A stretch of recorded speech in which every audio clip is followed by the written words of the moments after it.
las 6 de la mañana, 15 minutos, saludamos al abogado John Bedoya. Él es profesor universitario, magíster en Derecho Penal. Profesor Bedoya, buenos días, gracias por acompañarnos. Muy buenos días a ustedes allá en estudio. Bueno, profesor, luego de conocer la decisión de la Corte Constitucional, ¿qué sigue? Porque hay unas responsabilidades que se indican, por lo menos en lo que conocemos en el pronunciamiento de la Corte Constitucional, para el Estado colombiano. Cuéntenos usted, ¿qué sigue? ¿Cuál es el paso después de esto?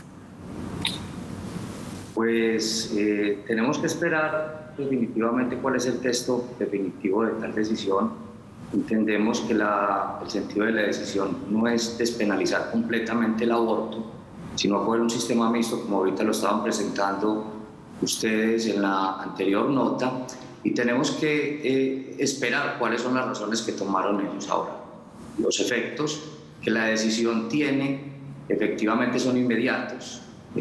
Ahora las investigaciones que se adelanten en materia penal por este tipo de conductas consideradas delictivas en su momento, van a cesar. Los procesos que estuviesen en curso también van a cesar o se van a precluir, y las condenas se podrían anular inclusive con efectos retroactivos. Pero ahorita solamente tenemos el sentido de la decisión, no tenemos las razones de la misma, y eso habría que esperar para saber cuáles fueron las razones de fondo que tuvo la Corte Constitucional, inclusive para tomar una decisión tan importante pues como lo es permitir el aborto por cualquier razón, siempre y cuando sea voluntario por parte de la mujer hasta la semana 24 de gestación.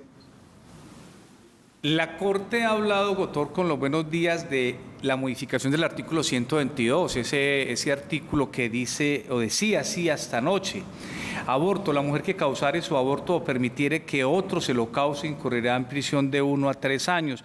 A la misma sanción estará sujeto quien con el consentimiento de la mujer realice conducta prevista en el inciso anterior.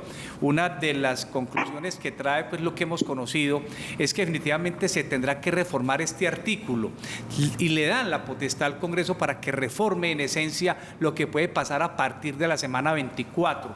¿Cómo sería este análisis y la posibilidad de este nuevo hecho punible que se tendría que tipificar nuevamente? Primero, aclarar algo respecto a la pena del tipo penal. Son 16 meses a 54 meses. Sí. Esa norma, la pena se incrementó por la ley 890 del 2004. Entonces la pena es esta. De todas maneras es una pena baja, una pena escarcelable. Estos tipos de delitos pues difícilmente contarían con una condena que se tenga que cumplir en un centro de reclusión. Y en cuanto al panorama en el Congreso, pues yo pensaría que hay que esperar a que se elija un nuevo Congreso, porque definitivamente en este no se va a poder legislar al respecto. Todavía está en vacaciones y dentro de la agenda no creo que esté precisamente terminar con este tema. Habría que esperar. En todo caso, lo que dispone la Corte Constitucional en este sentido no es que se tipifique nuevamente, porque ya la Corte hizo el estudio de exigibilidad condicionada, está permitiendo que las mujeres voluntariamente accedan a un procedimiento abortivo dentro de las 24 meses sin tener que justificar nada, y dentro de las 24 semanas en adelante, sí tendría que justificar de alguna u otra manera, pues efectivamente que hubo una violación o una malformación o riesgo para la vida de la madre. En todo caso, el llamado de la Corte es no solamente a que se tipifique en este sentido, sino por otras razones de la Constitución. Abogado, uno de los aspectos de la decisión que más inquietudes genera es el tiempo que determina la Corte. 6 meses de gestación, donde ya pues hay un bebé formado. La Corte ha explicado por qué esa determinación de ese tiempo. ¿Cómo lo ven ustedes desde el derecho, y teniendo en cuenta además que esto ubica a Colombia como el país, digamos, de más avanzada en Latinoamérica en este sentido? Pues desconozco las razones en estos momentos. Desde la academia enseño a mis alumnos precisamente que no es punible el aborto, o es punible el aborto después de la fecundación del óvulo, cuando este anida en el útero de la madre, cuando el cigoto anida en el útero de la madre, y a partir de ahí desde la etapa embrionaria. Algunas legislaciones, la etapa embrionaria que va hasta los 2 meses, medio 3 meses, porque después de eso empieza la etapa fetal, cuando ya hay una posibilidad real de existencia de un ser humano formado como tal. En algunas legislaciones como la Argentina, precisamente vía Congreso, no vía Corte, no vía Congreso, se dispuso de la despenalización a partir de la semana 14. Yo entendería que se asume una posición en donde se permite el aborto en etapa embrionaria, en etapa fetal, pero desconozco las razones que tuvo la Corte Constitucional para tomar tan importante decisión y sobre todo, como ustedes lo dicen, hasta la semana 24 precisamente de gestación. Bueno, abogado, usted ahorita nos hablaba del tema de la retroactividad. ¿Qué contempla el fallo de la Corte Constitucional en este sentido, lo que conocemos hasta el momento? ¿Y qué esperan las mujeres pues, que hoy están siendo procesadas por delito de aborto?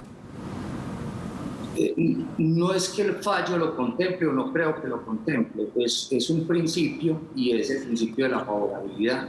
Cuando surgen este tipo de decisiones o de leyes que son favorables y que despenalizan ciertas conductas que anteriormente se consideran como tal, entonces opera retroactivamente, favorablemente, la posibilidad de que la persona solicite efectivamente que inclusive sus condenas se anulen y efectivamente no quede con sentencias condenatorias, o que los procesos que se lleven en curso pues simplemente ya no se puedan terminar con una sentencia condenatoria o absolutoria, precisamente porque si está la conducta investigada dentro de los marcos o parámetros que estableció la Corte Constitucional para despenalizar el aborto, entonces ya no sería delito. En lo que se conoció de la sentencia de anoche, pues que aún no se conoce el texto, se hablaba que uno de los presupuestos que tenía era que en Colombia habían condenadas 346 mujeres por el delito de aborto, del art. 122, y que habían otras en proceso. ¿Pensaría usted, doctor, que esa decisión de las 24 semanas, como muy bien lo anotó, es una decisión que pondrá en jaque a la Corte y en especial también todo el tema del próximo Congreso? Porque indudablemente este Congreso no se va a ocupar de ese tema, donde entrarán a reglamentar qué va a pasar después de las 24 y antes de las 24 semanas. No le entendí, qué pena el sentido de la pregunta. La pregunta es muy sencilla. 24 semanas, dice la Corte en lo que dio a anunciar ayer. A partir de ahí hay 3 causales donde se convierte en un delito. Esa es la novedad. Antes se hablaba de unas semanas, ahorita son 24 semanas en las que se convierte en un delito. ¿Pensará usted, doctor, que estas condenadas, estas señoras que hoy están en una prisión, podrán tener estos beneficios hacia un futuro o ya están condenadas y ya esas sentencias no se podrán modificar? Lo que les está diciendo, precisamente por los efectos retroactivos de la decisión, quien esté condenado, mujer que esté condenada por haber realizado alguna de las conductas anteriormente descritas en el 122 del Código Penal como delictiva, pues inmediatamente podrá pedir que se aplique favorablemente la decisión de la Corte y termine anulándose su sentencia o inclusive la condena que efectivamente esté purgando. Pero desde la experiencia les puedo decir que sí, no creo que una sola mujer haya pagado un solo día de cárcel por este tipo de conductas, precisamente por el quantum de la pena. Los mínimos de la pena son inferiores a los requisitos o al establecido como requisito para que quede una persona privada de la libertad para cumplir una condena. Abogado, ¿y qué va a suceder con la objeción de conciencia a la cual pueden acudir los médicos? Yo creo que seguirá incólume, eso es un derecho, es una garantía también de parte de los galenos, de los profesionales en la medicina. Creo que precisamente parte de lo que pide la Corte es que se reglamente en este sentido también efectivamente los lugares donde se van a realizar estos procedimientos y efectivamente por personas también que crean que eso es una garantía real para las mujeres que deciden tomar este tipo de decisiones. A nadie se le puede imponer, y mucho menos a una persona o a una institución que realice un procedimiento con el cual no está de acuerdo. Por eso precisamente es objetar conciencia para apartarse de este tipo de decisiones. Bueno, abogado John Bedoya, pues gracias por acompañarnos esta mañana revisando la decisión del fallo de la Corte, el fallo mejor de la Corte Constitucional a propósito de la despenalización del aborto hasta la semana 24. Un feliz día. Igualmente para ustedes, que estén muy bien.